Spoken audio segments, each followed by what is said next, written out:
Baik, terima kasih moderator kita pada hari ini, Bapak Teguh Winarno.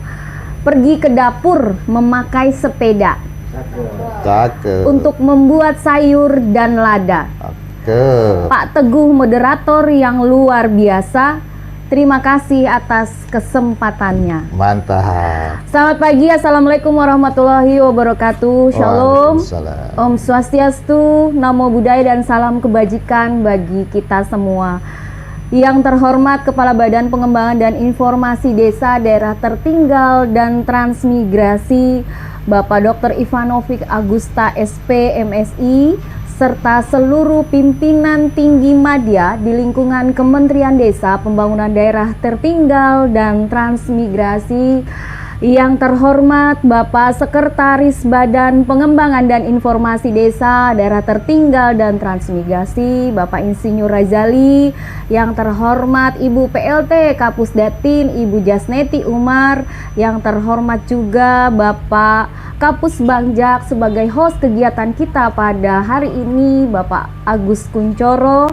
Yang terhormat juga Ibu Kepala Pusat Keterpaduan, Ibu Endang. Dan yang kami hormati juga Ibu Kepala Pusat Daya Saing, Ibu Helmiati, beserta seluruh pimpinan tinggi Pratama di lingkungan Kementerian Desa, Pembangunan Daerah Tertinggal dan Transmigrasi yang mengikuti acara ini secara daring. Yang kami hormati Pak Teguh selaku moderator, serta seluruh pejabat fungsional, baik pejabat fungsional utama, fungsional madya, dan fungsional muda serta pertama di lingkungan Kementerian Desa, Pembangunan Daerah Tertinggal dan Transmigrasi, juga kepada seluruh ASN yang berada di balai-balai Kementerian Desa. Yang terhormat juga seluruh tenaga pendamping profesional se-Indonesia yang hadir pada kesempatan ini lewat daring, mulai dari TAPM Provinsi, TAPM Kabupaten, PD dan PLD yang seluruh Indonesia, juga para akademisi, peneliti, pemerhati desa, lembaga terkait lainnya, media massa yang meliput kegiatan ini dari pagi sampai siang hari nanti. Dan yang saya banggakan, seluruh pemerintah desa beserta perangkat desa yang sempat hadir dan bisa masuk ke link Zoom ini, karena mohon izin sangat terbatas kuotanya, tapi Anda dapat menyaksikan lewat kanal YouTube Kementerian Desa serta TV Desa yang akan kita siarkan secara langsung sampai siang hari nanti. Puji dan syukur saya haturkan kehadirat Tuhan Yang Maha Esa, karena atas berkat dan rahmat-Nya maka kita bisa bertemu pada pagi hari ini meskipun hanya melalui Zoom, lewat virtual, lewat daring. Tetapi saya sangat merasa berbahagia dan bersyukur yang tiada taranya karena atas kesempatan dan kepercayaan dari pimpinan, dari dalam hal ini Kepala Badan Pengembangan dan Informasi Desa. Beliau mempercayakan saya untuk menjadi narasumber webinar kali ini. Dan ini merupakan suatu kehormatan yang luar biasa yang saya dapatkan dari pimpinan sebagai salah satu ASN yang ada di kementerian ini. Dan ke depan saya mengharapkan masukan, kritik, dan saran apabila dalam menyampaikan tema kita pada pagi sampai siang hari ini, bahkan hari-hari berikutnya ada hal-hal yang kurang berkenan ataupun masukan untuk terbangunnya sesuai tema webinar kita pada hari ini. Baik Bapak Ibu yang saya hormati, para pimpinan, izinkan saya untuk memulai materi kita pada pagi sampai siang hari ini.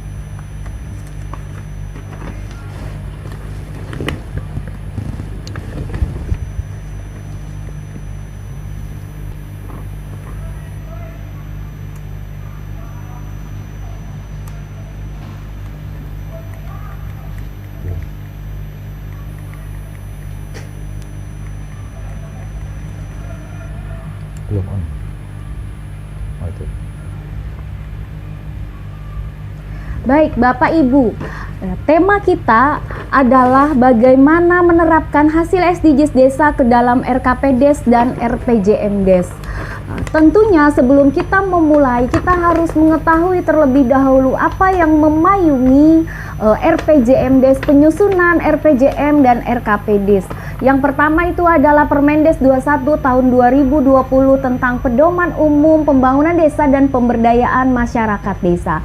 Dan pada saat ini Bapak Ibu yang kami hormati, pada pasal 22 ayat 4 seperti yang disampaikan Pak Kaban tadi, bahwa RKPD sebagaimana yang dimaksud pada ayat 2 huruf B disusun pada bulan Juli tahun berjalan dan ditetapkan paling lambat akhir bulan September tahun berjalan.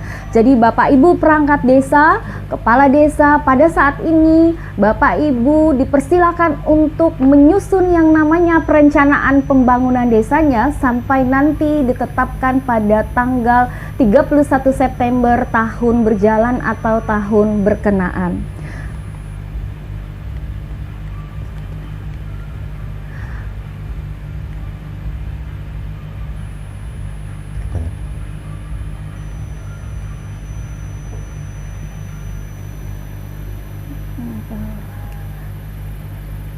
Yang nomor 2 Mas?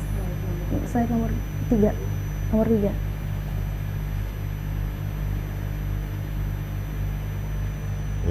Ya, Bapak Ibu yang kami hormati, tujuan dari webinar kita pada hari ini adalah seperti yang disampaikan Pak Kaban tadi, kita dapat mengetahui regulasi dan konsep SDGs desa.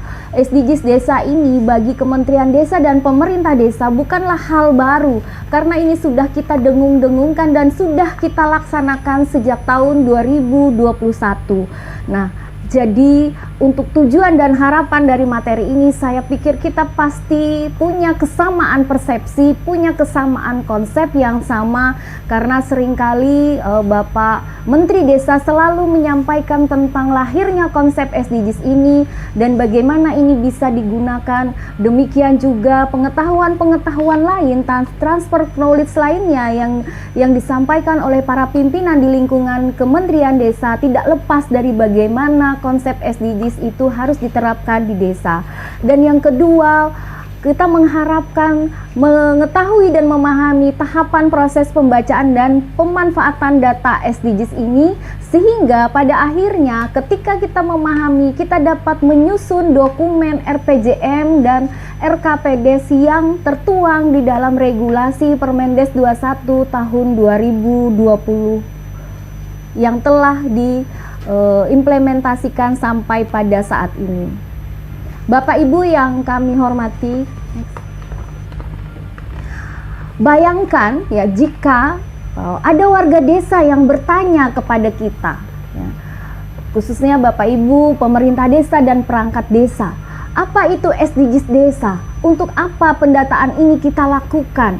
Ya, SDGs desa, saya sedikit mengulang, telah tertuang di dalam Permendes nomor 21 tahun 2020 tentang pedoman umum pembangunan dan pemberdayaan masyarakat desa. SDGs desa itu adalah upaya terpadu pembangunan desa untuk percepatan pencapaian tujuan pembangunan yang berkelanjutan. SDGs desa juga merupakan upaya terpadu yang dihadirkan sebagai alternatif aksi percepatan pencapaian tujuan pembangunan di tingkat desa yang berkelanjutan. Apa urgensi SDGs desa bagi pemerintah desa dan warga desa? Yang pertama adalah sebagai instrumen perencanaan pembangunan desa agar tepat sasaran, karena didasarkan pada data dan kondisi real masyarakat desa.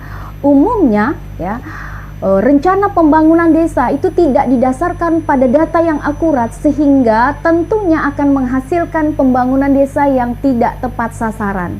Kemudian SDGs desa itu juga urgensinya bagi pemerintah desa adalah sebagai sarana untuk membangun kesadaran kritis masyarakat desa untuk ikut serta berpartisipasi dalam setiap tahapan proses perencanaan pembangunan di desa.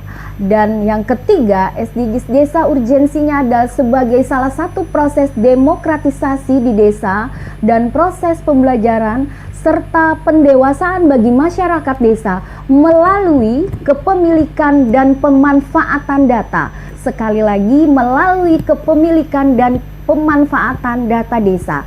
Tadi Pak Kaban sudah menyampaikan data milik desa. Jadi manfaatkanlah data itu bagi sebanyak-banyaknya implementasi untuk pembangunan dan pemberdayaan masyarakat desa. Urgensi berikutnya adalah bagi rekan-rekan TPP, tenaga pendamping profesional. SDGs desa itu merupakan alat utama untuk melakukan pendampingan dan pemberdayaan teman-teman TPP di masyarakat desa. Dan urgensi yang terakhir adalah bagi pemerintah pusat, pemerintah provinsi, pemerintah kabupaten sebagai satu basis perumusan kebijakan. Bapak Ibu yang hadir pada pagi ini, terutama para kepala desa dan calon kepala desa, sering sekali ketika kita ingin mencalonkan diri atau kampanye menjadi seorang kepala desa, sering ditanya sama warga desa, apa visi desa Bapak? Seperti itu. Dalam kampanye kita selalu mengatakan, saya berikan contoh, saya ingin desaku terdepan dalam pelayanan. Tetapi apa? Seperti bagaimana pelayanan yang dimaksud? Bila seorang calon kepala desa tidak memiliki data, tentu dia tidak akan bisa memberikan gambaran yang real sebagai bahan kampanyenya. Tetapi bagi kepala desa yang melek terhadap data, tentunya dia akan tahu apa yang harus dia lakukan, yang akan dia tuangkan di dalam visi misinya. Saya beri contoh. Ada beberapa kepala desa yang menyampaikan bahwa saya akan membangun sekolah dasar yang megah di desa saya. Saya akan membangun SMP yang megah di desa saya. Padahal secara kewenangan SD dan SMP bukanlah kewenangan desa. Berarti si kepala desa ini tidak berdasarkan data ketika dia melakukan kampanye, dan hal ini Bapak Ibu sangatlah tidak relevan ya, ketika beliau ingin mencalon nanti menjadi atau terpilih menjadi kepala desa, karena apa yang dibicarakan itu tidak sesuai dengan data yang ada. Sementara mungkin di desanya telah ada SD dan SMP yang memang kewenangannya dimiliki oleh kabupaten. Nah, bagaimana kita dapat mewujudkan desa yang terdepan di dalam pelayanan? Yang harus dijelaskan adalah yang terdepan itu adalah menggunakan data yang valid, yang paling cepat, paling tepat waktu, dan paling berkualitas ya, sehingga kita bisa melakukan apapun pelayanan kepada publik. Yang dimaksud pelayanan adalah pelayanan kepada warga desa dan masyarakat lainnya yang terkait dengan kebutuhan jasa administrasi, pemerintahan, informasi pembangunan, akses sosial kemasyarakatan, dan akses peningkatan warga desa. Sehingga Bapak Ibu, pemerintah desa dan perangkat desa, sekali lagi saya menekankan bahwa pentingnya data untuk melaksanakan satu perencanaan pembangunan desa itu merupakan satu keharusan pada saat ini, karena akan membuat efektivitas dan akuntabilitas penggunaan anggaran yang tepat sasaran, karena perencanaan yang dilakukan juga tepat sasaran. Bapak Ibu yang saya hormati, next. Ya, berikut tadi Pak Kaban sudah menyampaikan data capaian SDGs desa, mulai dari goals pertama sampai goals terakhir, dan Bapak Ibu saya mengutip ini per tanggal, kalau saya tidak salah, 2 minggu yang lalu, karena data ini real time Bapak Ibu kalau dicek di dalam aplikasi SDGs desa, dan ini akan berubah terus sesuai dengan inputan yang Bapak Ibu lakukan di tingkat desa. Nah, terima kasih Pak Kaban sudah memberikan data ini kepada saya sebagai salah satu sumber penjelasan atau paparan saya. Nah, Bapak Ibu bisa lihat pada hari ini kita akan membahas SDGs capaian goals pertama, desa tanpa kemiskinan, kemudian desa tanpa kelaparan, dan desa sehat dan sejahtera. Next. Nah, ini adalah capaian untuk desa tanpa kemiskinan sebanyak 63,55 dengan 15 indikator Nah, nanti saya akan menyampaikan secara detail bagaimana membaca indikator ini kemudian menerapkannya di dalam kajian tindakan atau kegiatan dan dapat dituangkan di dalam, dimappingkan ke dalam Siskudes atau belanja pada bidang dan parameter kegiatannya. Ya, next. Dan ini adalah capaian untuk desa tanpa kelaparan sebesar 45,67 dengan 3 indikator. Ya, nanti Bapak Ibu bisa cek bersama di desanya masing-masing. Terus kemudian next Mas, desa sehat dan sejahtera untuk SDGs ketiga dengan capaian 37,66 ya. Dan ada 7 indikator di dalamnya. Nah, berikutnya itu adalah data rekomendasi secara nasional. Goal pertama, desa tanpa kemiskinan. Di tampilan dashboard Bapak Ibu di desa akan muncul data rekomendasi seperti ini ketika Bapak Ibu mendownload. Seperti tadi sudah dipaparkan Pak Kaban, bagaimana itu aplikasinya. Tadi Pak Kaban sudah membukakan, melihatkan. Nah, jadi yang memang bisa melihat ini Bapak Ibu sekali lagi adalah admin desa dan perangkat desa yang memang memiliki urgensi atas kebutuhan data ini. Nah, next. Ini adalah data rekomendasi secara nasional untuk goals kedua desa tanpa kelaparan. Ada 3 dan ada 3 indikator. Berikutnya next Mas, kita dapat melihat juga data rekomendasi secara nasional goal ketiga desa sehat dan sejahtera dengan 7 indikator. Nah, Bapak Ibu yang kami hormati, para perangkat desa dan pemerintah desa, sebelum kita memasuki bagaimana cara menerapkan data hasil-hasil tadi ke dalam RPJMDes dan RKP, kita harus memiliki bahan dulu. Mungkin Bapak Ibu yang ada di desa sudah tahu yang namanya bahan dari Siskudes. Di dalam aplikasi Siskudes itu Bapak Ibu bisa mendownload pada tools, pada bidang dan parameter bidang dan kegiatan. Ini saya ambilkan contoh parameter bidang dan kegiatan belanja di dalam aplikasi Siskudes. Saya ambil contoh dari salah satu kabupaten di Kalimantan Tengah, tempat saya bertugas dulu, yakni Kabupaten Barito Timur. Di sini ada bidang dan kegiatan, ada 5 bidang yang akan diterapkan di dalam keuangan desa atau Siskudesnya. Aplikasinya adalah Siskudes. 5 bidang beserta beberapa kegiatan.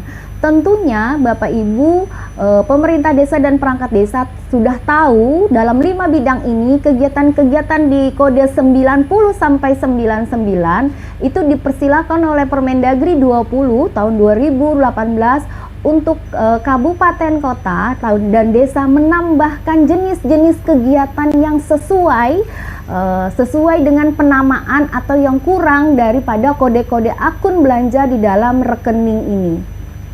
Next. Ada 3 slide untuk kode-kode ini, begitu panjang Bapak Ibu, dan Bapak Ibu bisa melihat secara langsung atau memilih yang mana yang sesuai dengan kegiatan yang akan dilaksanakan di dalam APBDes-nya. Next. Ya.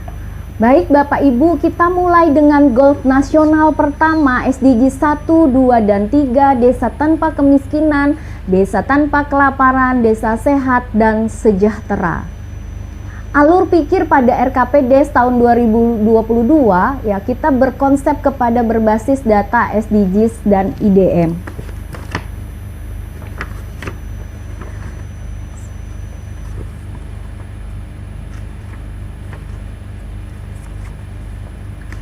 Pada goals pertama seperti ini, kita dapat memappingkan atau kita dapat memindahkan, ya, kita dapat memindahkan rekomendasi tadi ke dalam sheet Excel yang Bapak Ibu miliki. Saya beri contoh, yang pertama adalah goals pertama desa tanpa kemiskinan dengan indikator pertama tingkat kemiskinan desa mencapai 0%. Dari data didapat data existing untuk laju capaian itu sebesar 40,83 dan data existing dari skor SDGs itu sebesar 8.442.878 jiwa. Dan sama seperti data rekomendasi yang dihasilkan dari dashboard SDGs juga secara nasional, nilainya sama. Nah, jenis-jenis kegiatan apa yang bisa dilakukan untuk memenuhi goals pertama, indikator pertama? Kita memberikan contoh adalah bagaimana kegiatannya atau apa nama kegiatannya. Yang pertama, pemberian BLT atau BST atau BNPT atau PKH dan lain-lain. Kemudian ya, untuk dapat mencapai target indikator pertama, kita dapat membuat pemberian akses modal pada masyarakat miskin, pelatihan keterampilan bagi masyarakat miskin, penciptaan lapangan kerja di desa. Kemudian rehab rumah tidak layak huni bagi masyarakat miskin, bantuan bibit pakan, alat perikanan dan lain-lain bagi masyarakat miskin. Pelibatan masyarakat miskin dalam PKTD atau kegiatan infrastruktur atau pertanian, pemetaan dan analisis kemiskinan di wilayah desa dan pemberian bantuan BPJS Kesehatan. Nah, jenis-jenis kegiatan ini di dalam aplikasi Siskudes atau sesuai dalam Permendagri 20 di mana posisinya. Yang pertama untuk BLT tentu Bapak Ibu sudah tahu itu masuk ke dalam bidang 5. Bidang 5 itu masuk ke kegiatan keadaan penanggulangan bencana, bidang penanggulangan bencana, keadaan mendesak dan darurat desa. Subbidangnya ada di mana? Nah, subbidangnya ada di subbidang keadaan mendesak. Jenis kegiatannya di dalam APBDes nanti diberikan nama pemberian BLT. Nah, demikian juga untuk misalnya judul kegiatan yang kedua, pemberian akses modal pada masyarakat miskin. Di mana kita menempatkan kegiatannya di bidang apa? Nah, di sini kita mappingkan di bidang 4, di bidang pemberdayaan masyarakat desa. Subbidang sesuai bahan yang tadi di atas saya sudah sampaikan, ada bahan dari Siskudes, parameter bidang dan belanja, itu dukungan penanaman modal. Jenis kegiatannya seperti apa? Jenis kegiatannya adalah pemberian modal usaha pada masyarakat miskin. Kemudian ada hal lain lagi yang bisa dijadikan untuk mencapai tingkat kemiskinan tingkat kemiskinan desa mencapai 0%. Untuk mencapai target tadi adalah misalnya untuk pemetaan dan analisis kemiskinan di wilayah desa ya. Jadi itu masuk ke subbidang mana? Itu masuk di subbidang 1, bidang administrasi kependudukan, pencatatan sipil, statistik dan kearsipan, dengan jenis kegiatan pemetaan dan analisis kemiskinan desa secara partisipatif. Dalam hal ini seperti yang telah Bapak Ibu lakukan pada tahun-tahun sebelumnya, yakni pada tahun 2021 kita melakukan kegiatan pendataan SDGs desa. Dan ada juga pemberian bantuan BPJS Kesehatan. Ya, Bapak Ibu bisa masuk ke bidang 2 untuk mapping di dalam Siskudesnya dan masuk di subbidang kesehatan. Jenis kegiatannya adalah kegiatan perlindungan sosial untuk peningkatan akses ibu hamil, menyusui, serta balita terhadap jaminan kesehatan dan menyusui serta balita terhadap jaminan kesehatannya juga. Nah, jadi bisa dipilih beberapa jenis-jenis kegiatan di sana Bapak Ibu. Ketika kita sudah menemukan kegiatan untuk proses atau capaian indikator ini, kita bisa langsung memappingkannya sehingga nanti pada saatnya kita bisa memasukkan di dalam rencana kerja pemerintah desa kita. Next.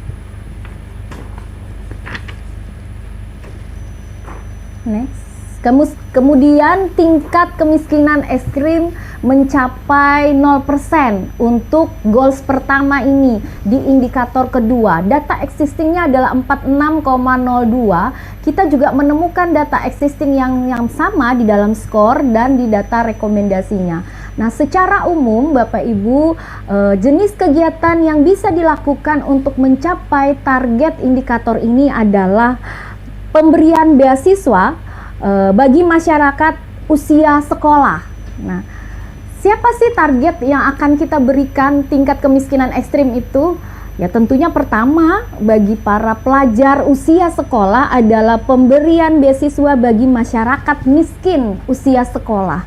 Nah, bagaimana menempatkannya di dalam atau menjabarkannya di dalam keuangan desa itu dapat dimasukkan ke dalam bidang 2, subbidang pendidikan, kegiatan dukungan pendidikan bagi siswa miskin atau berprestasi, sehingga bukan suatu hal yang tidak mungkin kita bisa memberikan bantuan kepada anak usia sekolah yang miskin secara ekstrim.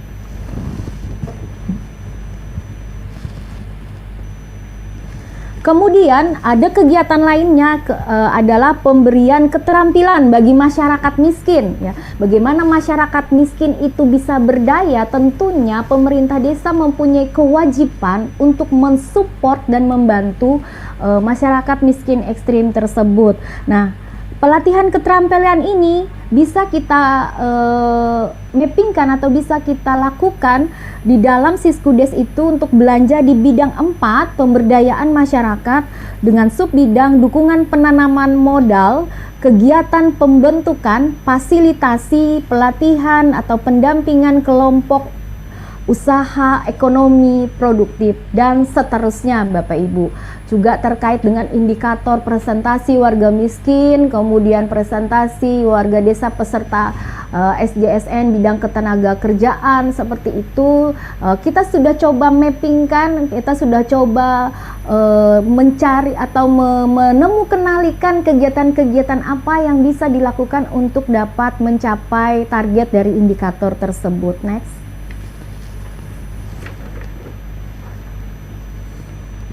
Yang berikutnya adalah keluarga miskin penerima bantuan sosial mencapai 100%, ya. Pada laju pencapaian SDG secara nasional sebesar 48,21 dengan data existing yang sama 130 jiwa. Nah, di data rekomendasi juga kita mendapatkan data yang sama. Apa saja jenis kegiatan yang bisa kita tuangkan di dalam RPJM dan RKP? Tentunya masih sama seperti kegiatan-kegiatan yang di goals pertama, indikator pertama, pemberian BLT, fasilitasi keluarga miskin dalam pelayanan kesehatan, juga pemberian beasiswa. Terus kemudian kalau bicara desa tanpa kemiskinan, otomatis sasarannya atau objeknya adalah orang-orang miskin yang ada di desa, penduduk miskin dan warga miskin yang ada di desa, baik itu yang miskin dan yang miskin sangat ekstrim, ya. Jadi bisa Bapak Ibu sekalian, pemerintah desa saat menyusun RKPDes dan menyusun APBDes-nya itu bisa langsung mappingkan ketika sudah ada judul tujuan kegiatannya, bisa langsung dimappingkan di Siskudes-nya. Next.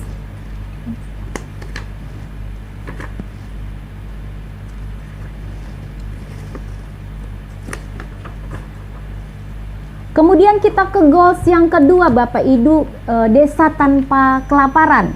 Saya akan menyampaikan secara cepat dan maraton karena kebetulan paparan ini agak banyak. Jadi saya akan lompati beberapa yang sudah terwakili untuk menjadi contoh.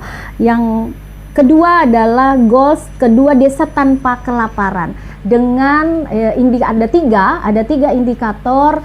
Yang pertama itu adalah prevalensi kurang gizi, kurus, stunting, anemia turun menjadi 0%.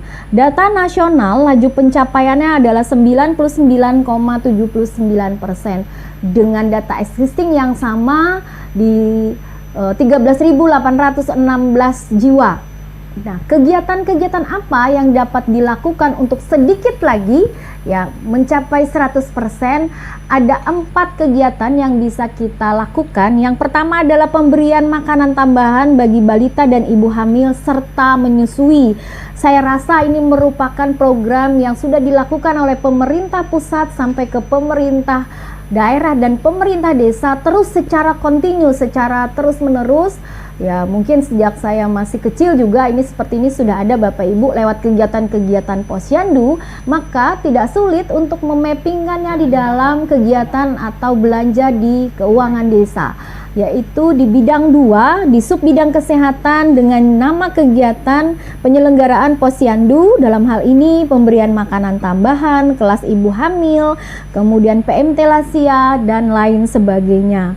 Kemudian ada juga pemberian atau pengadaan kelas ibu hamil. Ini juga bisa kita mappingkan kegiatan-kegiatan ini di dalam bidang 2. Berikutnya indikator presentase balita gizi buruk turun menjadi 0%. Dan yang berikutnya adalah prevalensi bayi mendapat ASI eksklusif mencapai 100%. Kebetulan nilainya ini agak turun, yakni agak kecil, yakni 30,27%. Artinya kesadaran ibu-ibu untuk memanfaatkan ASI eksklusif bagi bayi itu belum maksimal di tingkat desa. Maka saran atau kegiatan yang wajib dilakukan yang pertama adalah satu, sosialisasi tentang manfaat ASI eksklusif, dan yang kedua adalah pemberian makanan tambahan bagi ibu menyusui dan ibu hamil. Hal ini juga sejalan dengan program pengentasan stunting yang ada di Kementerian Desa. Nah, tentunya untuk memappingkan di dalam anggaran atau kegiatan di dalam keuangan desa dapat dilakukan pada bidang 2, bidang pembangunan desa dengan sub bidang penyuluhan dan pelatihan bidang kesehatan, baik untuk tenaga kader maupun kepada ibu-ibu peserta atau ibu hamil yang ada di desa, dan juga bisa dilaksanakan dengan kegiatan pengasuhan bersama atau bina keluarga balita yang memang sudah ada dan sudah dijalankan selama ini di tingkat desa. Kemudian Bapak Ibu, untuk goals berikutnya dari goals 2 ini adalah goals indikator yang ketiga, ada kawasan pertanian pangan berkelanjutan. Untuk menurunkan desa tanpa kelaparan ini adalah ada indikator, ada kawasan pertanian dengan pangan berkelanjutan. Nilainya ternyata masih sangat kecil ya, 6,95 dengan data existing yang sama, baik dari data skor maupun dari data rekomendasi. Nah, apa saja jenis kegiatan yang dilakukan? Karena memang ini sangat kecil untuk capaiannya, maka banyak sekali kegiatan yang bisa dilakukan agar bisa mencapai target indikator 100%. Contohnya adalah desa itu harus menetapkan kawasan pertanian pangan. Sekali lagi, sesuai dengan Permendes prioritas kita, desa itu harus menetapkan kawasan pertanian pangan. Di Permendes prioritas kita tahun ini, itu 20% digunakan untuk ketahanan pangan. Yang berikutnya adalah bantuan bibit tanaman pangan bagi petani. Kemudian pengembangan rumah pangan desa dengan memanfaatkan pekarangan rumah masyarakat. Kemudian harus ada perdes tata ruang di wilayah desa. Siapa yang mengintervensi ini? Tentunya intervensi untuk jenis-jenis kegiatan ini beragam. Ada yang merupakan kewenangan pemerintah desa, ada juga yang merupakan kewenangan dari pemerintah kabupaten, ada juga yang merupakan kewenangan dari pemerintah provinsi. Jadi Bapak Ibu yang kami hormati, dari kegiatan-kegiatan yang dilakukan ini yang mungkin bisa dilaksanakan oleh pemerintah desa, silahkan dimappingkan dalam siskudesnya. Tetapi yang tidak bisa dilaksanakan atau merupakan kewenangan dari pemerintah kabupaten dan pemerintah provinsi, silakan Bapak Ibu bawa di dalam DURKP. DURKP adalah daftar usulan rencana kerja pemerintah desa yang akan disampaikan saat musrenbang kecamatan. Berikutnya kita masuk ke goals ketiga secara nasional ya. Yang pertama itu adalah indikator presentasi warga miskin. Saya ulangi, presentasi warga desa peserta BPJS Kesehatan mencapai 100%. Dan ini secara nasional skornya juga masih 40%, 43,32 dengan data existing yang berbeda sedikit. Nanti Pak Kaban akan menjelaskan tentang data ini. Nah, kemudian jenis kegiatan apa yang bisa dilakukan dengan intervensi atau kewenangan dari masing-masing wilayah tadi. Yang pertama adalah sosialisasi tentang regulasi sistem jaminan sosial nasional bagi masyarakat. Bagaimana dari mulai pemerintah desa itu memberikan pemahaman kepada warga masyarakatnya pentingnya BPJS Kesehatan. Ya, pentingnya BPJS Kesehatan untuk mengcover semua pelayanan kesehatan di tingkat desa dan pemberian bantuan BPJS Kesehatan bagi masyarakat miskin. Nah, tentunya ini memang tidak bisa selesai di tingkat desa saja, tetapi bisa dengan bantuan atau intervensi dari pihak ketiga atau kewenangan desa yang bisa diberikan bantuan dari pihak ketiga yang tidak mengikat. Kemudian pelayanan administrasi umum dan kependudukan. Nah, karena rata-rata orang miskin itu tidak mau Bapak Ibu tidak punya akses untuk mendaftarkan dirinya, punya KTP saja kadang-kadang tidak ada. Maka ya pelayanan administrasi dan kependudukan oleh pemerintah desa itu sangat wajib. Dan ini di dalam kegiatan Siskudes dapat terlihat dari bidang 2 subbidang kesehatan bagaimana pelayanan bidang administrasi kependudukan, statistik dan kearsipan. Kegiatannya adalah pendataan. Pendataan itu penting sebelum Bapak Ibu pemerintah desa dan perangkat desa melakukan intervensi atau tindakan oleh berbagai kewenangan tadi, mulai dari pemerintah daerah dan pemerintah desa itu sendiri. Kemudian angka kematian ibu per 100.000 kelahiran hidup mencapai 0.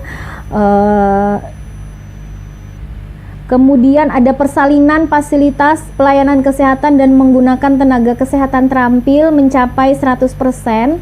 Di sini angka existingnya, laju persennya adalah 46,39 dengan data existing 352 989 jiwa. Artinya Bapak Ibu, fasilitas pelayanan kesehatan kita masih belum mencapai 50%. Nah, maka tindakan atau kajian apa yang harus kita lakukan untuk mencapai indikator tersebut? Yang pertama adalah penyelenggaraan desa siaga kesehatan, jenis kegiatannya, nama kegiatannya. Artinya secara menyeluruh desa tersebut harus memperhatikan sisi kesehatan bagi warganya. Yang kedua, regulasi atau sosialisasi tentang persalinan di Paskes, di fasilitas kesehatan tersebut. Bisa jadi ya fasilitas pelayanan kesehatan itu tidak digunakan pertama karena kurang sosialisasi ya, karena warga desa sudah terbiasa dengan menggunakan fasilitas kesehatan tradisional gitu kan, termasuk tenaga kesehatannya. Dan berikutnya adalah pengelolaan, bisa juga menjadi satu kegiatan pengelolaan mobil kesehatan desa dalam pelayanan pasien menuju fasilitas kesehatan. Hal ini juga mempengaruhi daripada goals ketiga di indikator ketiga ini Bapak Ibu. Nah, di samping dari goals itu Bapak Ibu bisa melihat mapping atau kegiatannya di dalam Siskudes yang bisa dilaksanakan.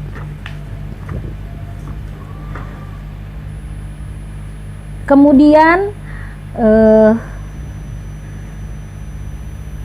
ada goals ketiga dengan indikator ke-6, prevalensi HIV, AIDS, TBC, tingkat tekanan darah tinggi, obesitas, narkoba mencapai 0%. Nah, di sini nilainya lumayan bagus Bapak Ibu, 99,65% di tingkat desa. Ini di tingkat desa Bapak Ibu, dengan goals data existing yang sama ya. Dari data direct existing dan data rekomendasinya sama. Nah, intervensi atau kegiatan yang bisa dilakukan oleh sesuai kewenangan masing-masing itu adalah sosialisasi pola hidup sehat. Ini tentunya bisa dilakukan oleh pemerintah desa itu sendiri. Kemudian sosialisasi bahaya narkoba juga bisa dilakukan oleh pemerintah desa itu sendiri. Kemudian penyelenggaraan Posbindu. Nah, Posbindu ini itu bisa dilakukan kerjasama dengan kabupaten. Ya, Bapak Ibu dapat melaksanakan kegiatan ini bersama kabupaten dalam hal mapping anggarannya, karena biasanya di setiap OPD terutama Dinas Kesehatan Kabupaten dia punya kegiatan Posbindu. Nah, Posbindu ini ranahnya adalah kabupaten sesuai tusinya, tetapi kalau Posyandu itu ranahnya desa.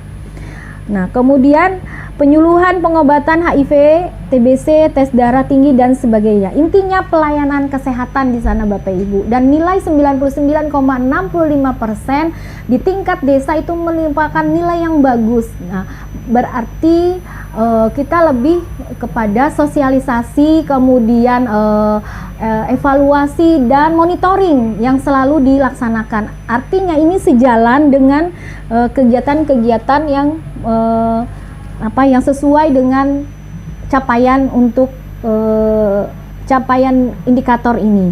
Kemudian yang ketujuh, korban penyalahgunaan nafsa atau narkoba 100% ditangani panti rehabilitasi sosial. Nah, Bapak Ibu yang kami hormati, nilainya masih kecil karena masih sebesar 49,3.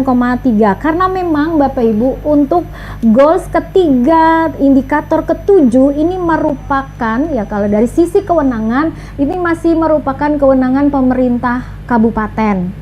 Nah, dan untuk kewenangan dari pemerintah desa itu biasanya kegiatan-kegiatannya hanya berupa sosialisasi dan penyuluhan saja. Nah, untuk mapping kegiatannya Bapak Ibu bisa melihatnya di slide ini. Next. Sebelum kita masuk ke berikutnya, ada baiknya kita mengulang kembali tahapan penyusunan RKPDes dengan memanfaatkan data hasil desa. Saya hanya mengkompilasi dari beberapa pasal di dalam Kementerian Desa dan di dalam Permendes 21 ya, tentang pedoman umum pembangunan dan pemberdayaan masyarakat desa. Nah, yang sudah kita lakukan dari tahun 2021, yang pertama adalah pendataan desa. Pendataan desa yang sudah kita lakukan bersama di tahun kemarin itu dilakukan oleh masyarakat atau Pokja secara partisipatif ya. Kemudian ya setelah ini dilakukan partisipatif, diupload hasilnya, dan pada saat ini Bapak Ibu di dashboard desanya masing-masing dengan login dan user dan password pemerintah desa itu sendiri bisa membaca dan mendownload. Tetapi kalau login yang di luar dari pemerintah desa itu tidak bisa membaca dan mendownload ya, karena kewenangannya terbatas. Lalu pembacaan dengan menggunakan IDM atau SDGs ini dapat dilakukan oleh tim penyusun RKPDes. Jadi Bapak Ibu sebelum menyusun RKPDes tentunya pemerintah desa membentuk tim penyusun RKPDes, kemudian dalam tim ini rapat, melakukan musyawarah dan sebagainya, kemudian menentukan prioritas kegiatannya yang dilakukan untuk berbagai masalah yang terjadi dan merupakan perencanaan desanya 1 tahun ke depan. RKPDes adalah rencana kerja pemerintah desa 1 tahun ke depan. Nah, dengan ya sebelum itu dia harus mencermati RPJM. Bagi desa-desa yang sudah lama kepala desanya adalah mencermati RPJM-nya dulu. Apakah sesuai dengan RPJM-nya? Bagaimana bentuk RPJM-nya? Nanti saya akan sampaikan format-format yang ada di dalam slide ini. Nah, setelah itu dilakukan penyusunan sehingga ketika selesai menyusun RKPDes ini dijabarkan dalam yang namanya APBDes, dan semua kegiatan ini Bapak Ibu dilakukan secara partisipatif dalam kerangka musyawarah desa, baik penyusunan mulai dari pendataan sampai penyusunan RKPDes sampai pelaksanaan penyusunan APBDes. Artinya ketika menyusun APBDes, pemerintah desa yang melakukan, tetapi sudah berdasarkan dari kesepakatan atau partisipasi masyarakat saat penyusunan RKPDes. Next. Saya beri contoh Saduk Kabupaten, mohon izin dalam hal ini saya menyampaikan, saya mengambil contoh Kabupaten Boyolali di Provinsi Jawa Tengah dengan nama Desa Karanggeneng kalau saya tidak salah ya. Untuk contoh goals SDGs desa pertama, desa tanpa kemiskinan. Next.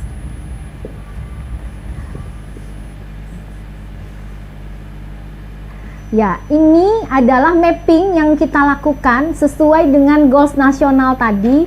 Untuk goals pertama, capaian SDGs dan kegiatannya desa tanpa kemiskinan dengan 15 indikator atau sesuai dengan data hasil rekomendasi dan skor capaian yang keluar dari dashboard SDGs desanya masing-masing ya.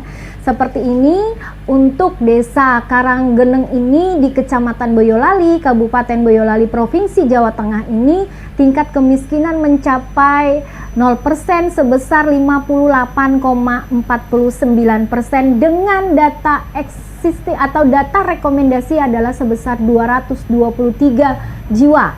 Nah, bagaimana menentukan jenis kegiatannya? Tentu bisa kita lihat seperti di slide ini adalah pemberian BLT, kemudian dimappingkan ke dalam kegiatan-kegiatan menu belanja yang ada di Siskudes. Nah, tetapi ya kalau untuk RKPDes itu tentunya dibiayai oleh pemerintah desa. Tetapi kalau yang tidak dibiayai oleh pemerintah desa dengan dibiayai atau dilaksanakan oleh dana lainnya lewat OPD teknis ataupun lewat kabupaten atau provinsi, itu lewat DURKP namanya, Daftar Usulan Rencana Kerja Pemerintah Desa.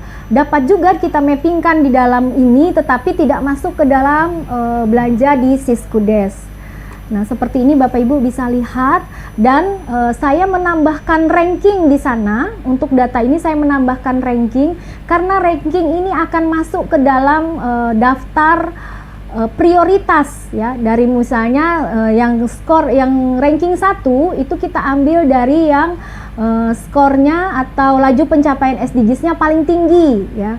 Nah, seperti di tayangan ini untuk Desa Karanggeneng ini itu yang tingkat kemiskinannya itu rankingnya 10. Nah, kita lihat yang ranking satunya apa. Next. Nah, ranking satunya ternyata berada pada individu miskin mendapat pendidikan SD nilainya adalah 100 ya. Nah, 100 ini data rekomendasinya terdapat 8 jiwa dan masuk ranking data rekomendasinya ada 10 jiwa dan masuk kepada ranking pertama. Nah, ketika dia masuk di ranking pertama, intervensi apa yang dapat dilakukan atau kegiatan apa yang dapat dilakukan desa? Di sini ya. Di sini ada jenis kegiatan pemberian beasiswa bagi anak usia sekolah atau masyarakat miskin yang usia sekolah, serta pelaksanaan kegiatan paket A, B, dan C. Nah, kalau kegiatan paket A, B, dan C ini biasanya merupakan kewenangan pemerintah kabupaten. Tetapi desa telah mempunyai data existingnya adalah 10 jiwa atau 10 orang. Nah, kemudian ada juga pemberian beasiswa tadi. Nah, tentunya yang merupakan, kalau sekolah dasar itu merupakan kewenangan kabupaten, tetapi desa dapat mensupport dengan pemberian misalnya pakaian sekolah atau seragam sekolah, karena untuk buku-buku kemudian dan lain sebagainya, apalagi kalau SD negeri itu biasanya dibantu dari dana BOS. Jadi desa tidak perlu memberikan bantuan yang seperti itu dan bisa dilakukan dalam jenis bantuan lain. Nah, seperti itu. Kemudian masuk lagi ke yang nilainya 100 lagi, itu adalah keluarga miskin dengan akses yang turun di bawahnya sedikit, keluarga miskin dengan akses sanitasi layak, itu nilainya 89,47. Nah, di indikator ini ya, itu masuk ranking ke misalnya ke-7 Bapak Ibu, dan kira-kira kegiatan apa yang dilakukan untuk mencapai target indikator tadi bisa mencapai 100%, yaitu pembangunan sarana prasarana air bersih bagi masyarakat miskin. Dan itu bisa kita mappingkan di kegiatannya di Siskudes, dan itu bisa dilaksanakan oleh desa dengan sumber dana dari dana desa. Berikutnya, kita masuk berikutnya adalah ke format Bapak Ibu. Ya, ini adalah format dalam Permendes 21. Di lampiran Permendes ada 7 format yang tertulis di sana atau terlampir di sana. Ada 7 format, tetapi sebenarnya ketika kita membaca pasal demi pasal di dalam tahapan penyusunan RPJM dan tahapan penyusunan RKPDes, ada banyak format yang bisa kita buat sendiri di sana. Jadi Bapak Ibu bisa menuliskan dari data-data tadi, dari mapping tadi, kegiatan-kegiatan tadi, itu bisa masuk langsung ke dalam kegiatan daftar rencana program dan kegiatan yang masuk desa. Contoh, tadi kan ada kegiatan tentang pemetaan dan analisis masyarakat miskin. Itu bisa masuk di dalam goals, di dalam daftar kegiatan ini di bidang 1, bidang penyelenggaraan pemerintah desa. Terus kemudian ada juga kegiatan pemberian beasiswa tadi bisa masuk di dalam pembangunan desa, ya bidang 2. Terus kemudian ada bantuan bibit pakan dan untuk kelompok tani juga bisa masuk di bidang 4, serta bantuan BLT tadi masuk di bidang 5. Nah, ini daftar rencana program kegiatan untuk format yang ada di Permendes 21. Nah, next.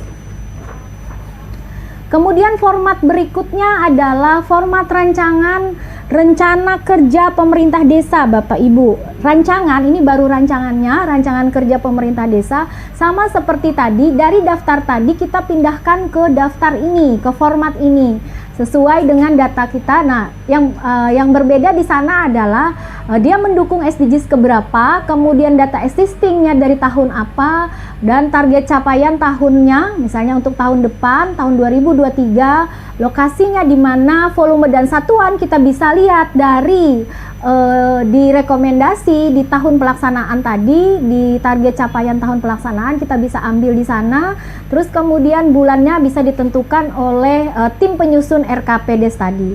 Next, format berikutnya adalah format data dan informasi Bapak Ibu tentang rencana pembiayaan. Ini biasanya tim penyusun itu ada orang tekniknya di sana. Nah, maka akan dibantu dan disupport juga oleh pemerintah desanya, seperti apa sumber dananya dari mana, dan ini biasanya digunakan untuk nanti menyusun DU RKP. Next. Yang berikutnya adalah format daftar prioritas usulan rencana program kegiatan pembangunan desa untuk 1 tahun anggaran berikutnya. Ini isi sangat mirip sekali, jadi ini nanti akan masuk ke daftar prioritas. Ini akan menunjukkan apa yang akan kita lakukan tahun ini di RKP sesuai urutannya tadi prioritas. Next.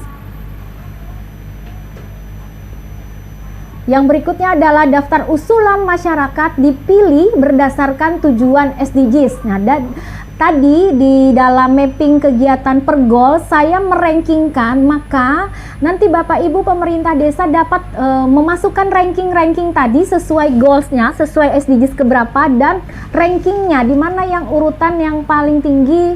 Nah, kemudian lokasi kegiatannya di mana. Nah, ini bisa dimasukkan untuk menjadi acuan masuk ke format yang sebelumnya tadi, daftar prioritas. Next. Berikutnya adalah daftar rencana kerjasama antar desa. Ini juga tim penyusun dipersilakan tadi mengikuti mendukung SDGs keberapa, kemudian volume dia hampir mirip Bapak Ibu untuk kerjasama yang dilakukan antar desa. Jadi kalau yang dilakukan oleh desa itu sendiri tidak perlu masuk di format ini. Gunanya ini untuk apa Bapak Ibu? Ini gunanya untuk di akhir kegiatan yang merupakan misalnya untuk kegiatan BUMDes ataupun BUMDesma seperti itu. Ini biasanya akan dilihat di format ini. Next. Yang berikutnya adalah kerjasama dengan pihak ketiga. Apakah desa boleh melakukan kerjasama di pihak ketiga? Sangat boleh Bapak Ibu. Nah, dan ini masuk di dalam daftar ini. Sehingga di format terakhir, next.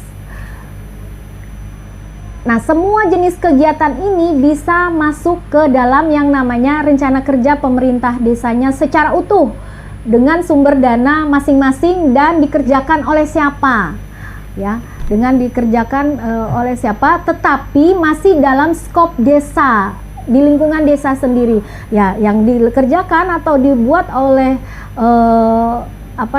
kewenangan lain oleh dalam hal ini Pemda secara utuh itu masuk ke dalam DURKP.